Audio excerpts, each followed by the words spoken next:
everyone. Welcome back inside the UCL Training Center for another episode of Broncos Now.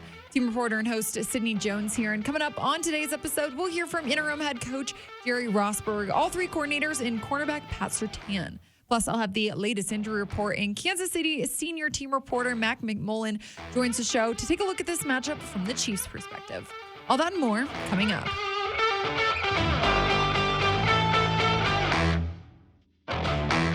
The team had another day of practice here at the UCL Training Center, and we're in full pads today. Interim head coach Jerry Rosburg spoke on what his main goals were at practice. I addressed this with the team directly, and what we needed to do this week to try to compete with this formidable opponent. And it's important to me that I see these guys in pads. I mean, as you know, I haven't been doing that as my previous position in this organization, so I need to see this. I need to see these guys, and I'm paying a lot closer attention to these things this week than I have been.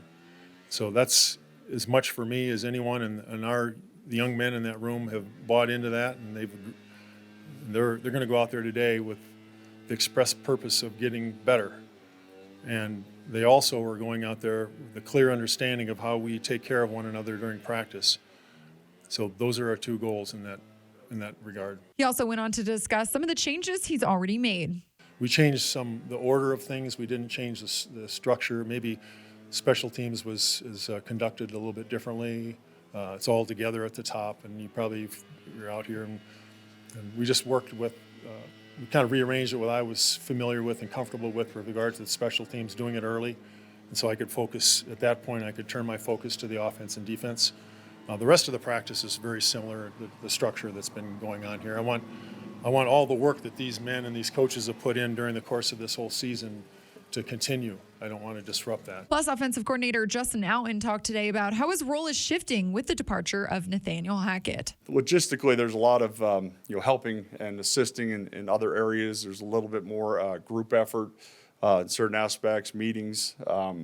But it's all hands on deck at this point. Logistics have changed a little bit, so these guys have been doing a really good job of just keeping their guys level-headed. It's really easy with all this adversity going on to lose your mind and kind of lose focus on these last two games. But I thought yesterday's practice was one of the better ones as far as the focus and just the determination to get better that day. And, the challenge today is going to be just to stack it. And as we look ahead to the Broncos matchup in Arrowhead this weekend, defensive coordinator Ejiro Evero spoke today on what he learned about the defense's performance versus the Chiefs and Patrick Mahomes in their last meeting a few weeks ago. Yeah, we just got to start fast. I think that's the biggest thing. We settled in the second quarter, and I think the second quarter and the third quarter is more reflective of what we think we can do. Obviously, you can't just exclude that first part of the game as well, so we got to do a better job. We got to start fast. And we all got to understand, too, he's a hell of a player. He's going to make plays, and we just got to continue to battle and continue fighting and continue to stay with the game plan. And coming off last weekend's loss to the Rams, cornerback Pat Surtain talked about how the defense will look to bounce back. Yeah, obviously it was a game that wasn't what we wanted to put out there. Obviously, it just wasn't those type of games that I just felt like all around this defense, we ain't do what we were supposed to do the whole game, and it showed. So, we corrected it, got back to the basics, and, we need to improve on those certain things. So, we looking for a better week this week, so that's the only thing we could do. And we also heard from new special teams coordinator Mike Mallory, and he talked about the areas in which special teams can improve the most over the next 2 weeks. The coverage is always something that you want to make sure that we're on top of. And with the returners, they've always got elite guys. So you've got to be on your best. So that's something that we've got to make sure that we're good with. And, but really all phases. I mean, you look at all phases, we want to get better in all of them. And, again, that's what we've been working. We've been working fundamentals here yesterday and then today, and follow it up with more situations tomorrow. But, coverage units, but it's really everything. Now it's time to take a look at today's injury report. We had a few guys back at practice today. Safety Kareem Jackson, running back Latavius Murray, guard Dalton Reisner, offensive lineman Billy Turner, and defensive tackle Deshaun Williams were all full participants. The only other changes from yesterday's practice were defensive lineman Mike Purcell. He was limited, and cornerback K'Wan Williams was also limited. And I had a chance to catch up with Kansas City Chiefs senior team reporter Matt McMullen to take a look at this weekend's matchup from the Chiefs' perspective. Take a listen. Matt, thanks for joining me today. Appreciate you being on the show. Yeah, Sydney, appreciate you having me. Yeah, of course. How are things going over there in Kansas City? Well, they're good. It's an exciting time of year here. Obviously, it's been a fun season. We're 12-3. Still have a really good shot at the 1 seed, seeing what happens this weekend and, of course, what happens with the Bills and the Bengals. But just getting ready for the playoffs. This is always when the Chiefs try to play their best football. And it seems like both sides of the ball are really trending in the right direction right now. So looking forward to this matchup. These division games are always fun, no matter what the records are. And things are good right now in Kansas City. Yep. You talk about the Chiefs looking to clinch the 1 seed. What's kind of been the focus over there, just the vibe in the locker room with these final 2 weeks remaining and, hoping to get that? Just taking care of business is the idea. And I think that's what's made the Chiefs so good over the last several years is they never look too far ahead. They never overlook an opponent. And every game is the most important game of the season, right? And it sounds super cliche, but the Chiefs really live by that and follow that.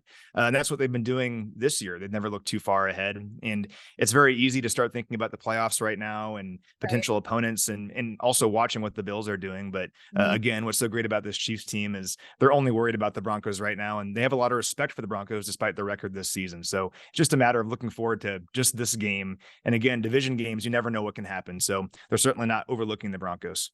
Yep, you're right about that. Well, yep. Looking at this matchup, of course, we got to talk about Patrick Mahomes here, Matt. He's in the running to be this year's MVP, leads the league with 4,700 something passing yards. A lot. Yeah, a lot. You've seen him over the years, but what do you think's just been so special about the way he's played this season? Well, I could go on forever about what I think about Patrick Mahomes and what he's done this year, but I think what's been so incredible is when you take away Tyreek Hill, like the Chiefs did this year when they traded Tyreek Hill away to Miami, and you add several new receivers, there's questions about what would the offense look like this year. And I think he's answered those questions in spades by having maybe his best season ever as a professional. In terms of the stats, only 2018 has matched a season like this. And his ability to elevate his game and elevate everyone else around him, I think is what makes him so good and so special. And we all know what the Chiefs have done in the past offensively, but when you look at this season, 10 different players have caught touchdowns for the Chiefs this year. He has 37 touchdown passes, but also leads the NFL. And this year's offense is actually more explosive than last year's offense was. So his ability to just find a way, no matter what the situation is, numerous times late in games this season, he's found a way for the Chiefs, whether it be the Chargers game in LA earlier this year when he led the Chiefs on a game-winning drive with less than 2 minutes left, the Titans game when he led the Chiefs on a game-tying drive late in that one. I could go on, but he just finds a way. And whenever something goes poorly for Patrick, he remembers that and is better because of it. And I think that's what makes him so good. It's not just the stats and the numbers. He makes everyone else around him better.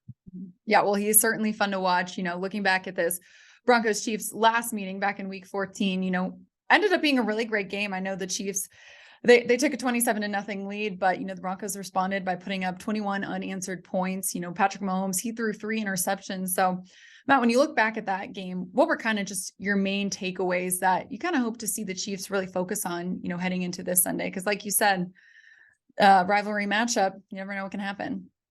Yeah, with division games, you never know what can happen, and the Chiefs know that. The key, obviously, in that game was turnovers. The Chiefs were up 27-0, like you said, and then turned the ball over twice at midfield, allowed Denver to get back into it, and then the Broncos scored at a halftime. And in the blink of an eye, it was like 4 game minutes. It was 27-0, now it was 27-21, and it was game on. That can happen in division games, and for the Chiefs, not turning the ball over has been a key really for the last several weeks. That's the one thing about this season that has been a bit un-Chief-like has been the turnover margin. I believe they're -5 right now in turnover differential. They're +1 last week against Seattle. Didn't turn the ball over at all. That's kind of the key moving forward. And I think this time of year, it's about refining your team and getting ready for the postseason and kind of tweaking those little things that you can get better at. And that's one of the things for the Chiefs. And one of the focus points is not turning the football over, because the offense is the best in the NFL by a number of metrics. You can't give the other team an opportunity while taking away from your opportunity offensively. And that's what happened in that Broncos game, giving the Broncos offense 2 opportunities at midfield. So not turning the football over, I think, is the key in this one for the Chiefs. Yep. Well, to look at the Broncos, Matt, the offensive line has been kind of a weak spot, here this season. Russell Wilson, he was sacked 6 times this past Sunday. Brett Rippon 7 times, the weekend before. So what should the Broncos really be on the lookout for with, guys like Chris Jones, Frank Clark, et cetera? Well, Chris Jones is having a monster season, kind of as expected. But one guy who's really coming on lately is rookie defensive end George Karlaftis out of Purdue. He's one of the Chiefs' first-round picks this past year. He has 4 sacks in his last 5 games and really been looking good lately. Also good swatting passes down at the line of scrimmage. He has 7 of those this season, which is tied for the second most in the NFL, I believe. He has the second most pressures among all rookie defensive linemen. So he's really been coming into his own recently. And the Chiefs' defense as a whole is very young this year. A lot of young players on this defense and a lot of rookies, but they've been trending upward recently. And I think the defense as a whole last week against Seattle had their best game of the season, only allowed 10 points, held Seattle to 2 of 14 on third down. So again, kind of looking for this team to keep taking steps in the positive direction here, going toward the playoffs. I think hoping to stack really good defensive performances is the key here for the Chiefs. And they were on their way to one against Denver back in week 14 until the Broncos got rolling a little bit. So hopefully the pass rush can continue that strong play here in this one. Well, Matt, as you know, it's been kind of a busy week here in Denver, just the past few days. You know, the team parted ways with head coach Nathaniel Hackett on Monday and then named Jerry Rosburg as interim head coach for the final 2 weeks here. What is, the coaching staff, Andy Reid, said this week just about the events that have really transpired here and how he's going to look to prepare, going up against, a different Broncos team? Well, for one thing, it's unfortunate. I mean, the NFL world is a fraternity, right? And coaches all know each other. And no one wants to see anyone get fired. I think in this situation, it's a matter of making sure the Chiefs still go take care of business, right? And sometimes when these things happen, you see the team who fired their coach kind of have a fight in them after it happens and kind of rally. So for the Chiefs, it's a matter of going into this game kind of expecting the unexpected, I think, because you can't really know what to expect when you have a new coach come in. Yeah. But also at the end of the day, a team is a team, right? You only are what you've done so far this season, and you can't really change too much. So I think the main thing is being on the lookout for maybe a few trick plays here and there, some decisions that maybe wouldn't happen if it was earlier in the season. But for the most part, these teams know each other very well, and it's just a matter of taking care of business for the Chiefs. Yeah, well, we'll see if the Broncos are able to snap that 14-game losing streak to the Chiefs this weekend at Arrowhead.